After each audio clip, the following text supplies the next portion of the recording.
Comparison is the thief of joy. Theodore Roosevelt. Joy is really the ultimate outcome, and comparison is just this nasty thing that comes in the thief in the night and steals it away. And comparison is extremely limiting because you're basically saying, this is what you've got, this is what I've got. You've got more than me, I've got more than you.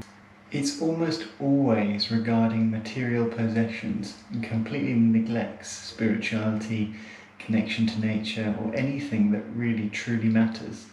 We are unique, special, and one in billions. There's only one of us here in the world. I mean, why the devil would you compare that? Something as ethnic as you to someone else and say, oh, they've got this.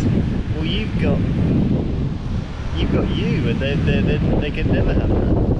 Now, Instagram really perpetuates this comparison, but it's highlight reels comparing highlight reels. Comparison needs to be dropped altogether. Because I think that's ultimately what a lot of successful people do, is they see these traits in other people, and they take those different elements from their favourite people, and then they integrate it into themselves.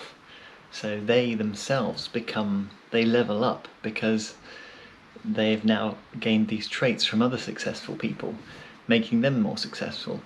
And I think that's a great way to move from this comparison, which is an inherently negative approach, to one of inspiration, motivation, which is a jet fueled with positivity, and it's just gonna take you to new heights. So I see that as the real distinction between comparison and motivation.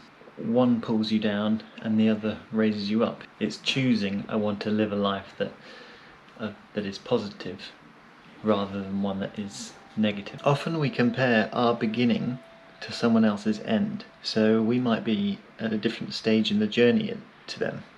So we might just be beginning or intermediate way along our journey, and if they're already well into their journey, it's not a fair comparison, and it's an unnecessary comparison. So I think instead of comparing, looking at that person and thinking, how can I use that as inspiration? What can I take from that person's approach? So comparison is the thief of joy, but what if we move things around a little bit and we decide that we're incomparable? What then? What then can be the thief? Hey? Nothing. So really it's a correction of a faulty thinking pattern. Just got to stop that really, because it's no good comes from it.